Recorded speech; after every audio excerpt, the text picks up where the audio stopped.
বাংলার রান্নাবাড়ি চ্যানেলে আপনাকে স্বাগত। আজ আমি তৈরি করব দুধের ক্ষীর। অনেকেই কিন্তু নারকেল খেতে চায় না, নারকেল খেলে অম্বল হয়, তার জন্য আমি দুধের ক্ষীর তৈরি করে দেখাবো। চলুন দেখা যাক দুধের ক্ষীর কিভাবে তৈরি করে।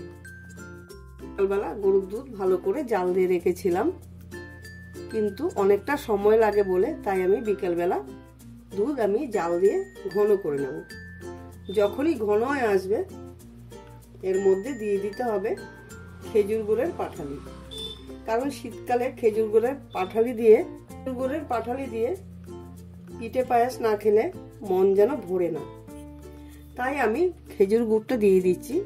খেজুর গুড় দিয়ে ভালো করে আমি একদম শুকনো করে নেব।